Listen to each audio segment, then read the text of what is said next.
Carlito, friend of the stream and auteur. We've got Carlito with a brand new movie where he dissects the Mario Kart World. We're big Carlito fans on this channel, so I'm going to like that immediately. Check out Carlito, subscribe, do all that shit, man. Carlito's got all kinds of good movies. And guess what? He's even got a good one that I'm going to show you to make you watch at the end of this one. But first, let's watch this one. Shall we? Mario Kart World has finally released. Yes. And I finally got my hands on it by doing some favors I'm not too proud of. You need $80, Carlito? You all right? And because there's something wrong with me, anytime I passed one of those Yoshi's fast food places, all I could think about was how stupid it is that Yoshi is now a successful entrepreneur. I don't think he owns it. He has food trucks, actual delivery trucks, diners, fast food restaurants. There's like 50, at least 50. There has to be like probably 100 in this game. Huh. It is called Yoshi's. I was going to say it's just like a Subway. Like, you could probably buy a Subway today. You think it's like Wendy's? Oh, you think like Yoshi doesn't own it? Maybe Mario owns it and he named it after his dog, like Raising Cane's. That makes it better than like Mario's. It's already Mario's cars. I don't think Yoshi could run this shit, bro. I don't think he'd do that. I like that he's giving back to the community, though, and hiring fellow Yoshis. That's nice. And the game is full of random shit like this, too, and it made me kind of invested in this world. This is definitely the most detailed open world-esque Mario hub we've had in a while. Let's talk about bread real quick. How does one make money? You have to provide some sort of good or service. Goods or services, and this helps the economy prosper. Sure. Toad knows this more than anyone, as he has created probably the most successful and lucrative business in Mario Kart history. What do they make? Cars? Is this where the cars are made? Because this karting world runs on item boxes. And that's exactly why Toad Manufacturing exists, to produce item boxes and distribute them across the globe. Oh, they make that? We can actually see the exact process on how the item boxes from Mario Kart are made here. They put a bunch of items in these gigantic Gashapon capsules, and then they carry them throughout the factory to eventually fuel these Gachapon machines. So then they drop this brick onto a conveyor belt, and then smash it with the Gachapon machine, and it turns the bricks into item boxes. No way, they're bricks? That's kind of cool. What if one of them breaks? One of them goes out and it's actually still a brick, you just slam into it? I did not know that. This lets Toad immaculate an insane amount of wealth. Yoshi actually might have a competitor here. Yeah. What's more important, food or the central gimmick that makes Mario Kart special? Definitely that one. Because, like, every item track has, like, let's say 4 item slots on one track. And there are, like, 12 to a track. Items are way more valuable. Toad is rich. They take this business very seriously, too. They have security and even have steps for proper safety protocol. What are you gonna do about it, bitch? I'm gonna come in and steal all of your blueprints. What are you gonna do, pussy? Call Mario. Close the gates? I'm getting in. I'm gonna dress like Mario Bros, the toads are turned into bricks. I did know that. Does this mean that the item boxes are toads? Not anymore. Are you driving into and killing a toad every time you get one? No. This is my twisted, messed up game theory. Very dramatic, Adam. No, I don't think so. I think that was it in Mario 1, but I think they figured out how to make bricks like 35 years later. I think they know how to make bricks now. Let's do a complete 180 and talk about a farm. Sure, if you head just southeast of Toad's factory, you'll arrive at the Moo Moo Meadows. Yeah. All it is just a cozy farm, and they help produce the world's milk, butter, cream, and cheese by milking the friendly cows from Mario Kart 64, the Moo Moos, or cow as this game calls it. Yeah, it's weird that they changed that. They kind of retconned that, but I guess it'd be weird to call them Moo Moos. Like, just call them cows, man. You know what they are. But Moo Moo would imply that they're not cows, but like a different creature, like a cataquack is like a duck but flips you. Like a Moo Moo could be a cow, but he says moo, but he's not.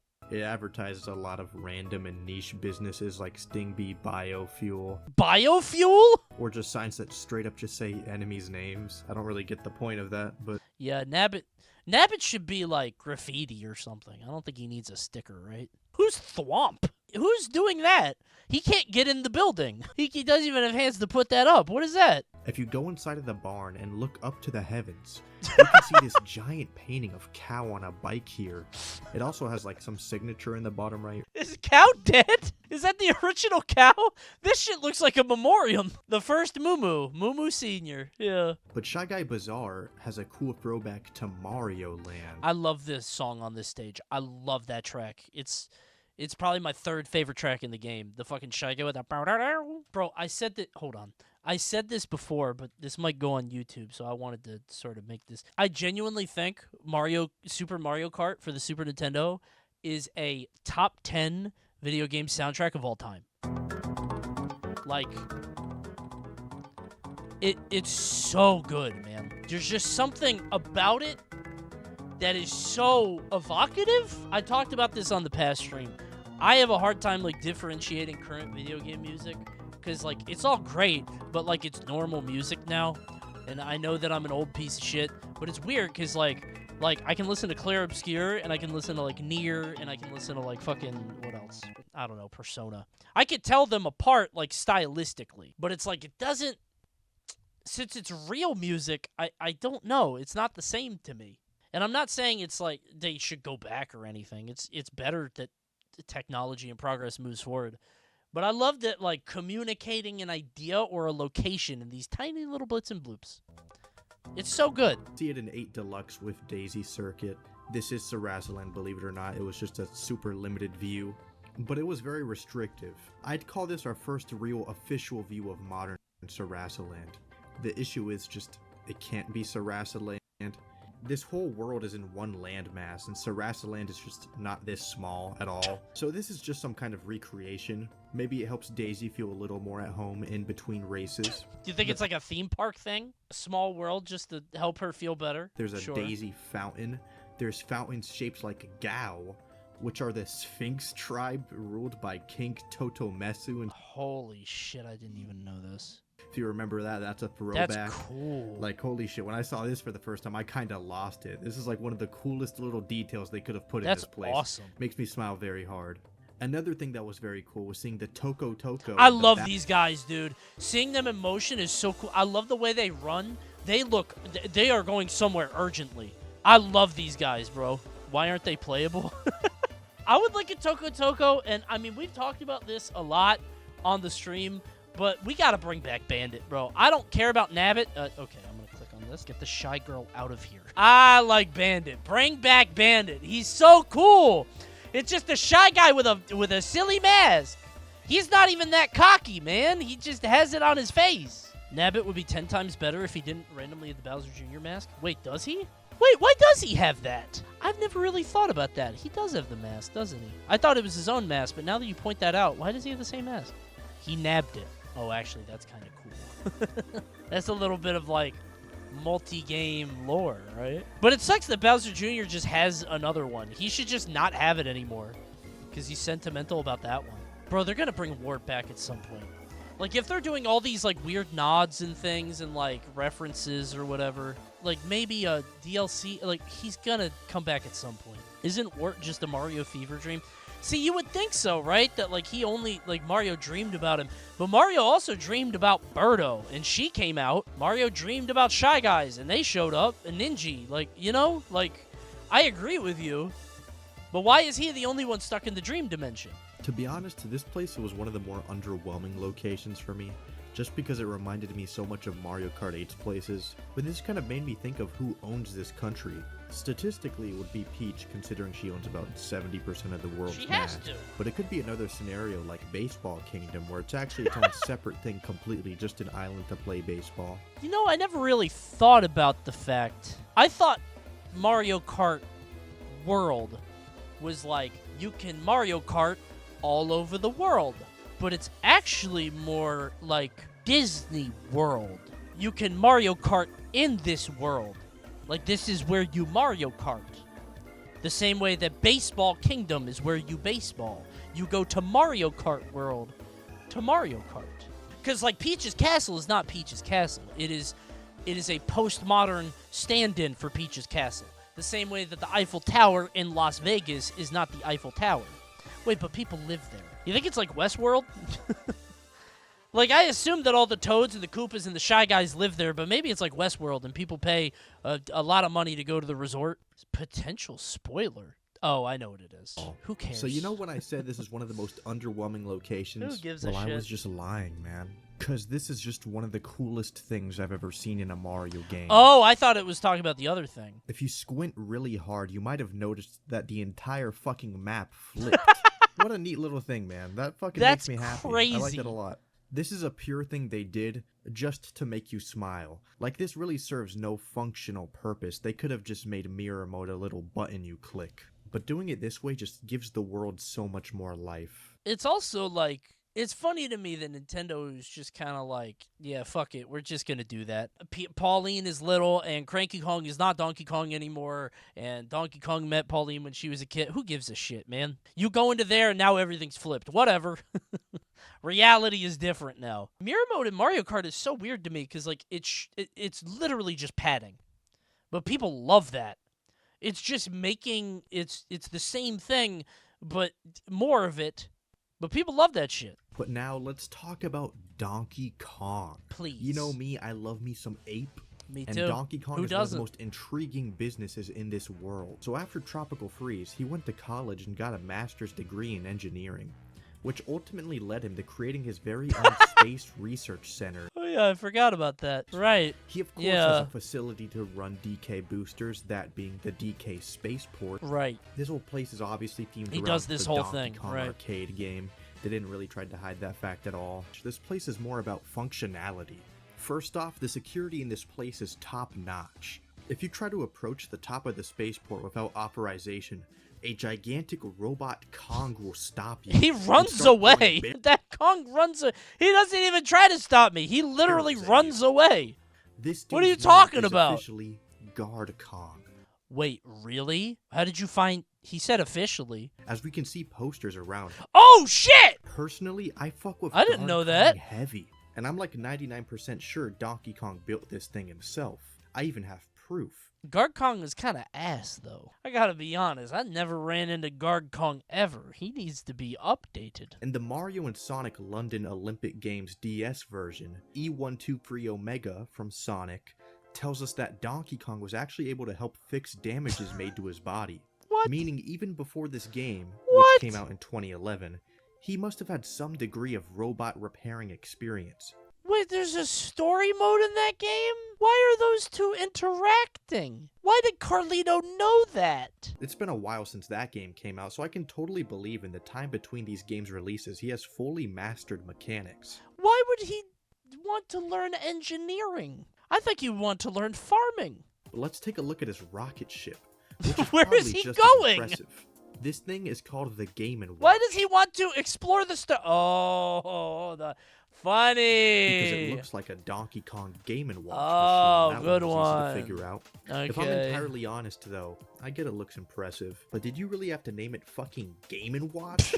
That is a little space stupid. is scary, bro. You would not catch me getting on a rocket ship that looks and sounds like this thing. Yeah, I wouldn't.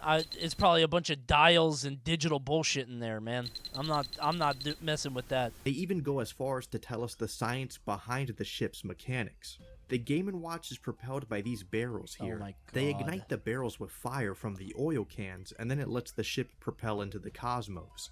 What the fuck? It's so weird to me that Nintendo made all this. Like, there are like 5 billion stickers with all different art styles and designs and things like that. Like, there's posters everywhere, ads. Like, what a ridiculously detailed game. They love making this stupid-ass lore. But it goes all the way for the next game. It's not even lore. None of this is real. Let's take a vacation eastward to the Koopa Troopa Beach. It's kind of cool that they all got their own party over here. Koopa Troopa just DJing an entire island of Koopa Troopas. That's kind of cool, I think. This is a small area. They got a but little here we party can meet going the on. Mario Kart World's first real celebrity, and his name is Koopa. Can we not come up with something? Sheldon? I don't know. Some kind of shell name. DJ Shell Drop. They could do something. Koopa with his zeros and fours. I think the problem is if you gave him a real name, people would be so annoying about wanting him in the game. Like, everybody would have been like, when is he going to be added? I want to race as him. He's a different character. You can't use Koopa Troopa. It has to be something else. He's a famous DJ celebrity that plays some banging fucking tunes on the beach. He's got his own logo, his own parade float. Oh my god. This guy is just a big deal. This dude's If you huge. play on the Koopa He's like Beach course, Marshmallow. too, you can actually hear the song he's playing out of his speakers. It's a techno remix of the original SNES Koopa Beach. Apparently his stuff is powered by Roy Koopaling's company, Roy Smooth Sounds. Dude, okay, so Roy has multiple companies. I knew about Roy. Roy has a couple stickers. That guy is an entrepreneur. He hustles, for sure. Roy isn't even actually in this game, so this business of his must be taking up a lot of his time. I was thinking, because I said this on stream, I thought the Koopalings might be dead. I was like, all right, well, they're probably going to be gone for a long time. But they're all over this game. I thought they would go back into hibernation for another, like, decade. Roy Koopaling is kind of like Dr. Dre. This may not seem like much. It's a very small area. I guess so. He kind of is. Dandelion Depths was built by the Parabidibud construction team. I know he looks pretty useless, but he's clearly qualified if we look at his work. But check this shit out. You're gonna love this. I know the Biddy We can Buds also live see here. an ad for Buzzy helmets, ran by the Buzzy Beetles. Right. Which means this is probably how they looked when they were busting their asses off on their 9 to 5. That is precious. But there are multiple construction teams in this world. If we go to Choco Mountain, which is a Charge and Chuck owned monster truck arena that's full of chocolate. Okay, why does Charge and Chuck own this place? Every time I drive through here, I'm like, why are there football players? I guess there's no chocolate-themed enemy or, like, food? Like, could we not have, like, a sports stadium or something? Why is Chuck here? Find out that this monster truck arena was built by Morton Construction. I do Just know that Morton one. Yes, Koopaling. Morton He does did this that. all himself. It still doesn't end though, because then we go to Crown City, and we find he did this He got all embarrassed. himself. Watch this. It still doesn't. Yay! Oh, I because should have done that. We go to He's shaking his head. Oh, that was cringe. I shouldn't have done that. That was so cringe. I clapped my hands. Everybody saw it. The cameras followed me. Oh, that was so cringe. But let's talk more about Crown City. This is the business capital of the world. Peach owns the real capital, but Crown City, this is where the money is made. Right. Crown City. Dude, have you guys, like, highlighted Crown City? There are, like, 10, the P blocks, or the question mark blocks here. They're everywhere. It's crazy. This is, like, the biggest stage, I think. Here at Crown City, every part of the world comes together for business.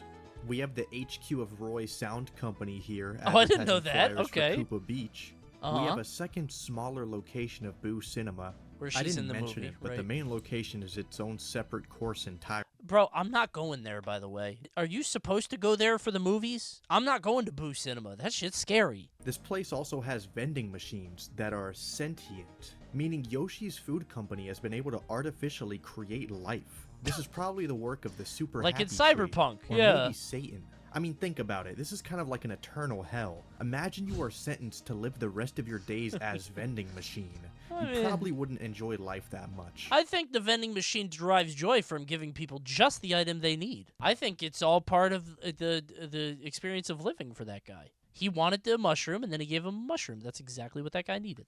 There's literally a Cyberpunk mission about that. Go play Cyberpunk 2077.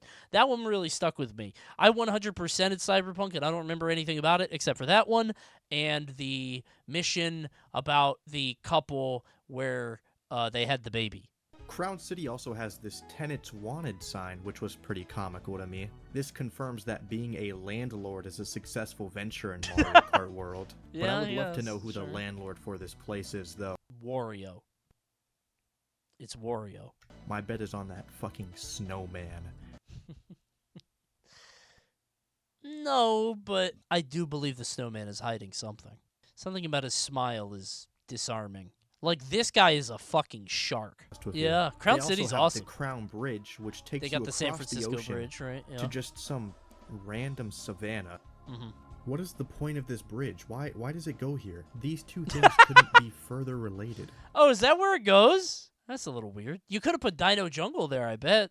Because then it could be like, you know, the resort. I guess this is like a zoo. Did you guys know there's a crocodile in Mario Kart World? I didn't know that. I've seen like elephants and zebras and giraffes, but I saw a picture. There's a crocodile in the game. There's a crocodile in the fucking game, man. I've never seen him.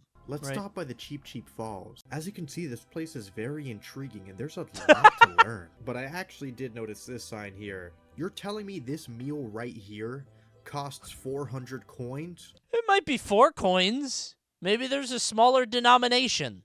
Or maybe it's like a period or something. No, it's 4. There's a period here. Well, it's not down here. It might be 400 coins. That's 4 lives? In a world where 100 coins, $100 is your lives, how would you live? I'm like 99% sure they picked 400 to represent yen, because then this price would actually be reasonable and probably be accurate. But yen isn't in Mario. We got coins here, bro. And nothing else. This shit costs 4 lives. Mario Brothers Circuit. This place has little to nothing. There's the Fire Flower gas station, a diner, and I guess Mario owns the Mario Motors. Right. But even that's not impressive, because Peach owns Royal Motors. No way. And that shit was so successful that she not only owns the capital, but also a beach resort. They're competing? You're competing with the princess? What are you doing, Mario? And even Bowser owns Bowser Motors. And what does he have? Everybody got motors? Okay, I said this on the last stream, but I'm going to repeat it. My kid loves driving around Mario Kart World, and Bowser's Castle, in case you guys don't know, just flies in the distance, and she'll just always go, "Is that Bowser's Castle?" Yes, honey, it is. Literally, every time we play, she'll see it in the sky and do that, which is like a bit we do on this stream. I don't know where she learned that. So what does Mario even control? I don't know. Mario controls the media. Mario Kart TV, both metaphorically and physically, tower over all. They are always watching. I guess it is Mario's Cars TV, right? Like, his name is on the thing. Huh. I mean, it makes sense. You gotta remember, this is Mario's It's Mario's Cars, world. yeah. This was his world all along. He can pretend to be a blue-collar worker, running Mario Motors and living in the desert. His name is everywhere, But if we just look at his base of operations, we find out that he can't even stand to be by plants and nature. He has to paint them onto his windows to feel a little more human. And I bet that's not even a real fucking room in there. But I love Mario, and I don't want him to be a villain. He's such an adorable little man. So maybe he doesn't run Mario Kart TV. No, I don't think he runs it. I think he licenses his name and likeness. I think there was some very business-minded Koopa that came to him and said, "Hey, buddy, we're going to use your name." He's Shaq, right? Like, his name is on it, but he doesn't control it. He is the face of the company, but he doesn't run anything. He's not in those business dealings, right? That was the story of Mario's Kart World, all right? Not everything has to have a bad ending. Pretty good movie. It's a very wholesome world here. That's a good movie. Just a lot of business going on. All right, and bro, this shit is sick. You know Whomp from Mario 64? Oh, no. Is he about to talk about Whamp? He better not talk about Whamp. They made a new variant of it in this game, and it's called the fucking Whamp. I hate Whamp. Oh, my God. I hate Whamp's stupid face. I don't like the fact that it curves up like that, and he only has 3 teeth. I hate Whamp, dude. I can't stand this dude. Excellent movie from Carlito. I love Carlito. I love everything Carlito makes. One of the finest video makers around. One of the finest YouTubers I've ever seen. And guys, guess what? He is making content now. They should have put him in Mario Kart. It's Xanabab. Who's Xanabab? You're going to have to watch the video. Also, Donkey Kong is an ostrich now. Go ahead and watch that too. I'm putting both those on my watch later. Check out Carlito. Subscribe to the channel. We love Carlito, bro. I'm such a big Carlito fan. He never misses. He's awesome.